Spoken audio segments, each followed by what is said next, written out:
Book 18, Stepney the Bluebell Engine. Story 2, Stepney's Special.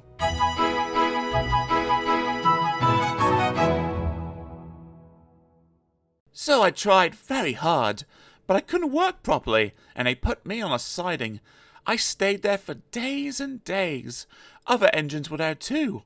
I was afraid. I'd have been frightened too, said Edward.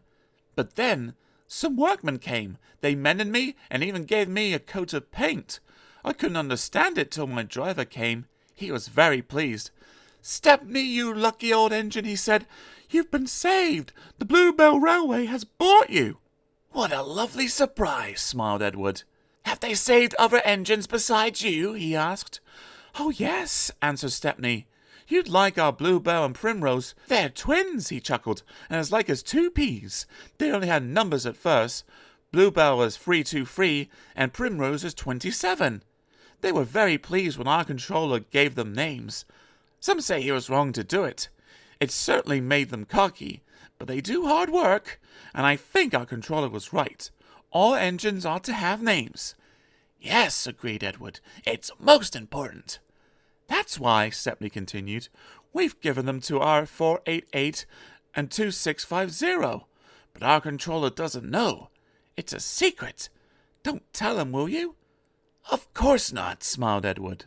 "They are both very pleased about it, because now they feel part of the family. We call 488 Adams after his designer, you know. He's a lovely engine, a southwestern from Devon. He can stroll away with any load he's given. Crumford, who's 2650, has been pulling trucks up high peaks in Derbyshire. He's tough in Crumford. He had to be for that job." "Captain Baxter's tough too," Stepney went on, "and rather rude. But he's worked in a quarry, and you know what that does to an engine's language and manners." "I do indeed," said Edward gravely. "He's a good sort, really," said Stepney. "I like him. We both miss our work with trucks." He paused. "I oughtn't to say this," he went on, "after everyone's been so kind, but our line is very short, and I never get any good runs now. I miss them dreadfully." "Never mind," smiled Edward. "Perhaps you'll get some while you're here." Stepney said goodbye to Edward, and then returned to the big station. There he helped Duck shunt the yard. They were soon great friends, and enjoyed their afternoon together. Thomas arrived before they'd finish, and stayed till it was time for his last branch line train. But that train's tail lamps were hardly out of sight, when the two engines heard a commotion at the station. "Hello," said Duck. "I wonder what's up." Presently, the night duty shunter came hurrying to the shed. The bell in the cabin on the branch line rang once, then 5. Pause 5. That means shunt to allow following train to pass. The signalman was puzzled. He telephoned control. "A special, is it?" "I see."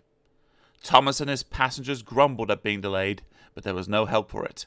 Soon they had an unfamiliar puffing. Express headlamps swayed and twinkled.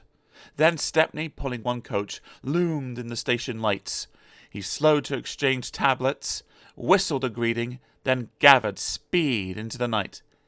"Well, bust my boiler," said Thomas the tank engine. "Shunted," fumed Thomas next morning. "On my own branch, too. It's a disgrace." "I'm sorry," said Stepney. "I was a special," he explained. "Why?"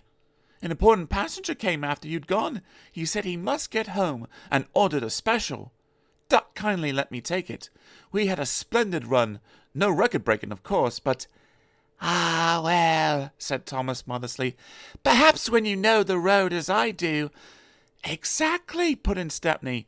"You're such an expert." Thomas, flattered, forgot he was cross, and told Stepney all about his branch line.